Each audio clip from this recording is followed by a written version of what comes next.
Alright, we're under the truck for the moment. And yeah, you guys missed all the excitement. And actually there really wasn't any. This thing just kind of went back together. You already seen how it's done, so I figured me showing it again is just kind of redundant. But the trick that I did this time that really saved a lot of time was, instead of me realizing that you know, tightening down the rockers and then trying to put the cam gear on, get the cam on, get the rockers started, and then get the cam gear back on it, hold the cam gear on, pull the wedge out very carefully, because if the cam gear pops back off the end of the cam, you're screwed. But if you're very careful, you can keep it on the cam, and then once the wedge is out of the way, thread the big bolt into the end of the cam so the cam gear can't come off. You don't have to tighten it, just thread it on so they can't come apart, and then you can tighten the rockers from there.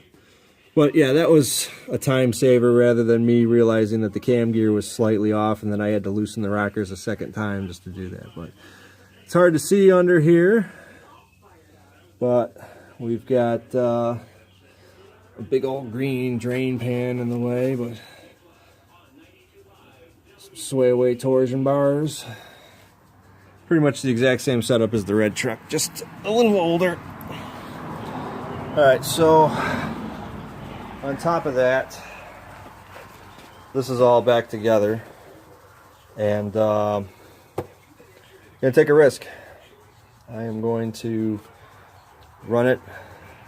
I'm changing the oil right now. I'm putting in some cheap 530. I'm gonna throw a new filter on it in a minute, and run it for, you know, a while to let it cycle this new oil, try and catch as much sludge and what have you is in the filter, then drain it again, and then fill it with 530 synthetic, because 1540, I really don't have a good solid explanation other than this thing was acting very oil starved up here in the head. So if I fire this back up and it's going to go and do the same thing, then I know I've got a problem further down in the block.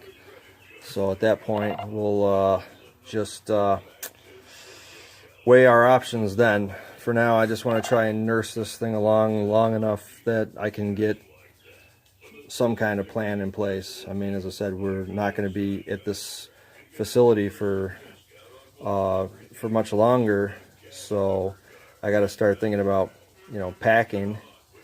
So I really want to have, I don't want to have this thing down and have another vehicle that I have to tow. You know, I'd rather keep the non-running vehicles to a minimum. So kind of forced to do this, but if it works, hey, I'm ahead of the game. You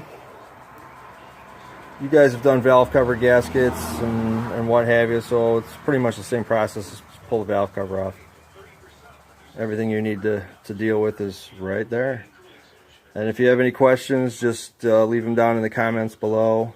I'm going to fire this thing up after I get this oil change done, so I'm going to set this video down and try and get that done before I totally lose all my sunlight, and then at least run it on the cheap oil, just so I can break things in and kind of deal with, you know, any kind of rubbish that's going through the system right now.